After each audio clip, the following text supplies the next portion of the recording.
Hello and welcome to Living Right with Chris. My name is Chris Isfekin, and I'm super excited to welcome you to another episode in our weekly series. It's the month of February, and remember, for this month, we're considering a theme that says relationships and social dynamics, navigating people, pressure, and purpose. Right. So for this week, we are looking at um, a topic that says romantic relationships, love, crushes, and boundaries. Right. I want to start with a story, but if you're new here, you're seeing me for the first time, or you've not subscribed to this channel and you've followed us very well, please do well to hit the subscribe button and give a thumbs up to this video. I'll start with the story.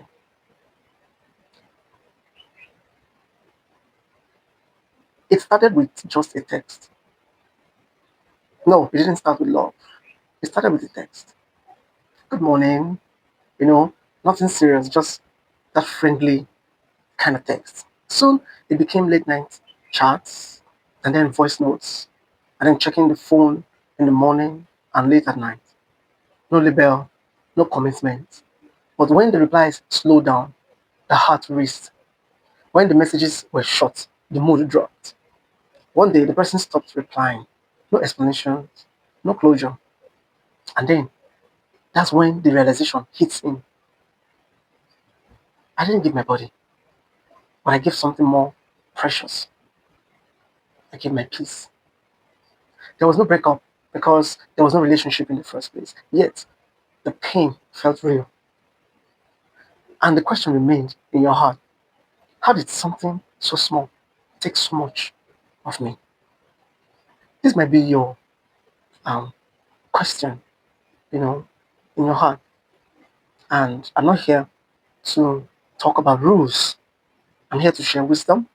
I'm here to share about feelings, about boundaries, and about choices before emotions make those choices for you. So the topic says romantic relationships, navigating issues of crush, love, and boundaries. Feelings are real, but not all feeling should lead to action. I would first talk about, you know, what crush versus what love is about, so that we can begin to establish the difference, right? What is crush? What does crush look like? Crush is that intense attraction. They usually, um, they usually come with strong emotions without deep knowledge. They're based on appearances. Um, it comes by attention or excitement, the spur of the moment. They're often sudden but short lived. On the other hand, love involves care beyond feelings. It involves respect, patience, and responsibility. The scriptures told us in First Corinthians that love is patient, love is kind, and love puts the other person above one's own need. So love is not self-seeking. It concerns for the other person's future and not just yours. And love grows with time and understanding, unlike crush that is instant, sudden, but short-lived. Love is progressive and it comes with time. And the process of time talks about the process of knowing the other person. So love comes with knowledge. So another thing I want to talk about is emotional attachment and vulnerability. What is emotional attachment? Um, you know, becoming emotionally dependent on someone and feeling incomplete or anxious without their attention is what emotional attachment is about. That mood rising or falling based on the response of another person is what emotional attachment is about.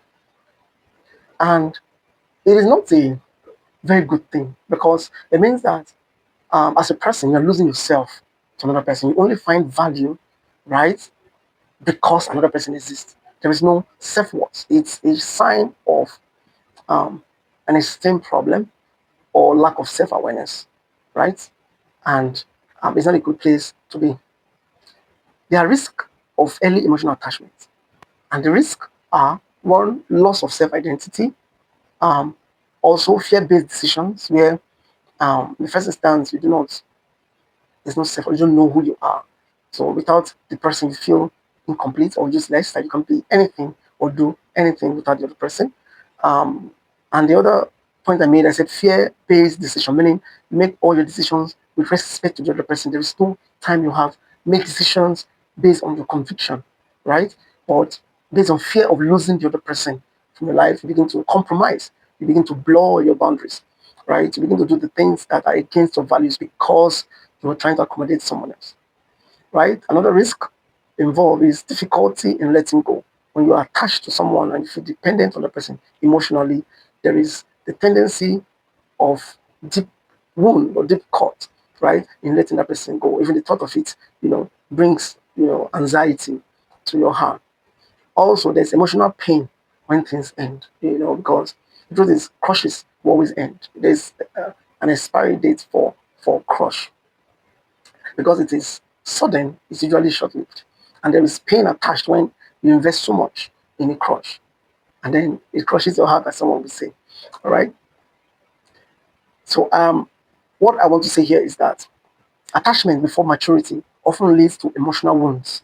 It doesn't lead to intimacy. So what are the early signs of emotional attachment and vulnerability? There you will see oversharing too soon. You're meeting someone for the first time and you have shared, you know, personal stuff with this person. You have said more than you should really for the person. Also, um, there, there are signs of that late night testing and emotional bonding that come so suddenly. You're meeting someone very recently and you can't sleep at night. You are on the call 24 hours with the person and all that. Testing late at night. There are your presence with the person without deep conversations, right? Without sincere um, conversation, right, about knowing the person. And these things should take time, but when it becomes so sudden, just take it that they're on the wrong track. And also, well, you begin to confuse attention for care. You meet someone who just shows you so much attention, and this is a problem for many teenagers because they're really attracted to where attention is, with the mind that attention equals care, but that is not true, right? So another thing I want to talk about is the pressure to date versus emotional readiness. Remember, I said that this month we're dedicating um, a teaching series specifically for teenagers. It is relevant to everyone across ages, but our focus really is to teenagers. So I want to talk about pressure to date versus emotional readiness. So peer pressure usually comes from friends in relationships, social media couples, fear of being labeled lonely or behind, or the desire to feel chosen or validated. By the way, happy Valentine, right? Today is February 14th and it's Valentine's Day. So we're using this week, we're bringing out this weekly series today, being 14th, to mark the day and then to help us understand what love is about and not just the craziness that we see in society today, especially via social media. So, in one of the circles there, someone spoke about how her child, um, you know, felt bad that just yesterday people were exchanging gifts in her school. Boys were buying things for girls and vice versa. For people who they were committed, these are teenagers, and the mind is that they're dating. Not the mind, they are dating, and because, of course, being well brought up, she understand that um, it is not her time, to begin to commit exclusively to someone in a relationship. But when this gift started flowing from left, right, front, and center, she began to feel the pressure of um, being alone, and the fear of that being behind, that they're not woke, like they would say it in local palace, that she's not, you know, current, that she's outdated, and that pressure made her to begin to speak to her mom that everybody um, were exchanging gifts at school today and all that and all that. But the good thing is that thank God for wisdom, the mom was able to begin to fill up her emotional tank and make her understand that you're not everyone. You are unique. You have your values, and you run by values and not by the pressure or by what society term okay. No, right? And then, of course, um, We know that the father had planned to, according to her, had planned to give her gifts from him to her today, right? So that happened yesterday, and she'll get a surprise today. I believe she has gotten it this morning, right? So it is that feeling of being alone or being left out or being behind that brings pressure, to people, and the desire to feel chosen or validated. Because teenagers, um, who are still finding their feet, usually wants to be validated. They want to live in a community of other teenagers where they feel belong and they feel validated. And when this community do not share the same value with them, or their values conflict with, the personal value of the teenager feel pressured, except he or she had been groomed to know who they are and have complete self-awareness, and um, their self-worth is intact, right? So emotional readiness, what does it look like? Emotional readiness looks like self-respect and confidence. It looks like ability to say no. These are skills that are taught, right? Self-respect, confidence. Emotional readiness looks like clear personal values. These are skills. We teach on how to create personal value and live by them. And emotional readiness looks like emotional stability, right? So self-respect and confidence, ability to say no, which many of us, including adults, do not have, clear personal values, and emotional stability, right? So dating should be a choice, not a response to pressure. And it should only come when we are emotionally ready. And readiness um, has age factor, has knowledge factor. That means, of course, you must get to a certain age before you can think about cutting someone with the goal of getting married, right? And then also there is emotional stability factor that come into play in while we're talking about emotional readiness, right? And I need to say this to teenagers: being single is not a problem. It is not a problem. Rushing relationships or preparing for healthy ones, which one do you think benefits you the most? There is this danger of trying to fill emotional gaps with dating. So you start dating someone because there's an emotional gap that needed to be filled. And this is why I call on parents that when you leave the love tank of your children empty, they will look for validation outside. They will look for any kind of love, whether they're lies, any kind of not even love, crush, and anything that looks like love, pseudo love, like my wife would say it, right? To try to fill that emotional gap. So as parents, we must engage our children and try to connect with them, and in the process fill up their emotional tank. When the emotional tank of a teenager is not filled, there is tendency for that child to seek for love at all costs. And most of the time, they do not find love. But they find that sudden, quick response, but short-lived crush that crushes their heart at the end of the day. So the next thing I want to talk about is boundaries.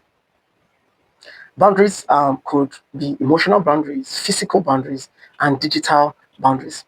Emotional boundaries take the form of guarding your personal feelings, not oversharing too quickly, not depending on one person for happiness, no, but understanding that you're a complete individual and God made you complete. That your life is not dependent on someone else's life, right? But that there is beauty in coming together, in having friendships, right? Which we talked about in week one, friendships, right?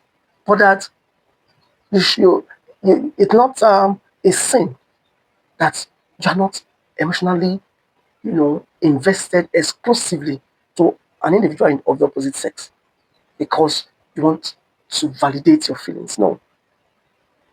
And that your happiness is not dependent on somebody else. That you choose to be happy. It is your choice to be joyful. I'm speaking to teenagers that you do not need someone else to live a happy and a fulfilled life. You need a community, right, to thrive because we are relational beings. We're created for relationships, right? But you do not need someone that you must exclusively invest in. I explained this exclusivity while we're talking about friendship, that you can have friends of the opposite sex and a group of friends, really, right? Of same sex and opposite sex. But you're not exclusively committed to someone in the name of dating. That becomes a problem because you're not investing so much emotion in that person. And most of the time, it comes from the place of feeling that you um, cannot amount to anything without that person. And that is where such investment of your emotion, turns out to be so devastating when these relationships break. All right. So those are emotional boundaries. Um, the other kind of boundary is physical boundary, and physical boundary um, talks about knowing personal limits, respecting no, respecting your own no and theirs. When someone says no, it's a complete statement. No is no, right? And also understanding that people ought to respect your no, because boundaries are not meant to create walls. Boundaries are meant to spell out the rules. So make people understand that this is within the confine for which we can have certain conversation. This is within the confine for which you can go. There are certain words that should not be spoken to you. Even in the, people should understand that no, this person, you can't say this to him or her. These are boundaries. People know you for that boundary and are respected for it. Also, physical boundary comes in the form of understanding consequence, right, of crossing the line. Not just having the boundaries, but understanding that when you cross those lines, there are consequences, right? And also, digital boundary. Digital boundary talks about private chats, pictures, and calls, sending pictures. I see people send pictures, especially young people, sending nude or semi-nude of the pictures of themselves, private areas, to a stranger.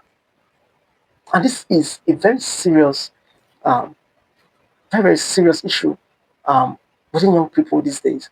And people are being blackmailed using their pictures. People are being, you know, shown on social media, exposed, so to say, on social media with their nude pictures that they have sent to someone.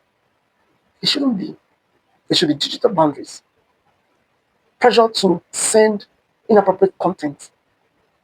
You should understand that you should not be pressured to send. And sometimes people date you to do that. A guy comes to you, start chatting you up, and then send you a picture of himself supposedly. And then, as a girl, you're fascinated. Oh, and then you send. Most of the time, these people will send you pictures they generated, or picture of somebody else, not even of themselves, because they want to hold you and then make you a puppet to them. Maybe blackmail you or expose you online. All right. Digital boundaries also come in form of online exposure and their permanent consequences, knowing that the internet never forgets. So anything you expose online have permanent consequences. The internet never forgets. Never forget. Do not forget that. So I want to say here that boundaries do not limit love. They rather protect the dignity of love. And then we must say no without guilt. Saying no for the things that you do not want without guilt is a powerhouse. And understanding that, saying it with confidence, with um, seriousness, without blurring the boundary, it's a gift and something that is learnable, right? I must understand that respect is a sign of genuine care. So when I say I love you and I cannot be patient with you, then I do not love you, because love is patient and love is kind. So I might be kind to you and I'm not patient with you, then my love is questionable. I hope you understand. All right. And know that if someone truly cares for you, they will not pressure you. Now, the next thing I want to talk about is the cost of broken boundaries. I think this is the last um, point I want to make before I end this video. The cost of broken boundaries. What are the possible consequences of boundaries broken? One, regret and shame. Most times, as young people, well, we are carried by youthful exuberance and um, the energy that we have, and we do not think through the things that we do. And when the consequences are stirred up in our face, right, we tend to regret, and then shame sets in. So we must be future thinking as young people. Think about 20 years from now. Remember, the internet doesn't forget. So think about 20 years from now.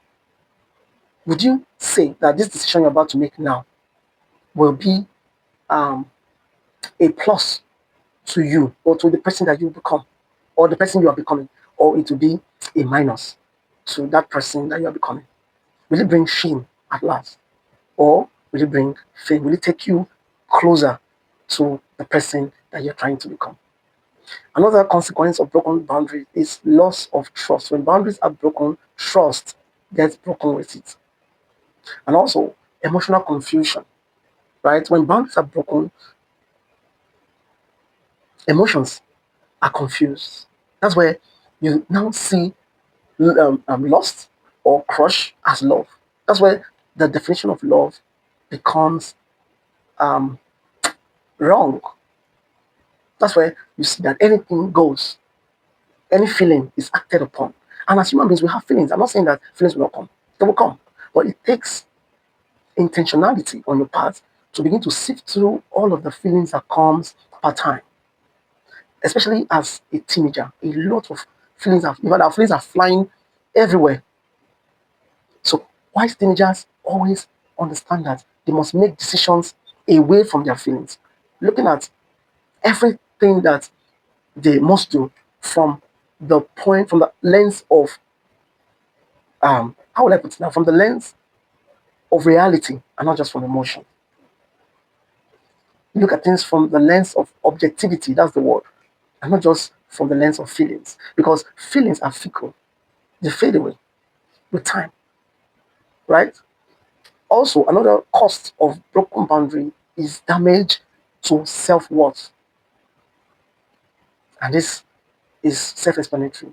When boundaries are broken and then you give in your all and you feel less of yourself because you feel lost in another person's world and you feel like you're not a complete person without the other individual, right? That's damage. And one of the greatest damage you can do to yourself is to damage yourself. That's where low self-esteem comes. And there's little you can make out of life when you live your life um, with a low, from the angle of a low self-esteem, right? Every boundary crossed has a price, even if that price does not show immediately. I want you to take that home. That every boundary crossed has a price, even if it doesn't show immediately. There is a price. There is a price. But there is hope for someone who has, you know, broken boundaries. I bring you words of hope that you can recover. You must make decisions to do away with the things that you have been into, that the relationships that you must break. There's some circles that you must pull away from. There's some, you know, mindset that you must change within you, that you have picked up over time. That your only hope of recovering must be the renewal of your mind.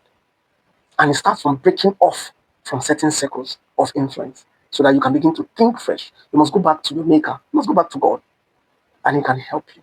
There is hope, but you have a part to play. And you must come back to say, I have missed it, but I want to do better. I want to do better. I want us to, this week, check our boundaries. Do a boundary check. I want us this week to write down 3 non-negotiable boundaries: emotional, one physical, and one digital boundary. And then decide one situation where you need to enforce a boundary this week. And also, I want us to practice saying no respectfully but firmly. Because this is only when we can truly begin to get back ourselves. I thank you for being here so far. If you've not subscribed to the channel, please hit the subscribe button, give a thumbs up to this video, and I want you to also invite your family and friends, share this link with them, tell them there's value here. Any teenager you know within your circle of influence, speak to them, share this link with them. Those group that you're in as a teenager, share this link with them and invite them to follow this channel. I want to say that it's been an awesome time this month. This is the month of love. Today is Valentine's Day. I want to also say happy Valentine to all of you. Um, it is love. And all of these things that we are saying from here is coming from the place of love. So this is my Valentine from me to you. Until next week, stay blessed. See you again. Bye.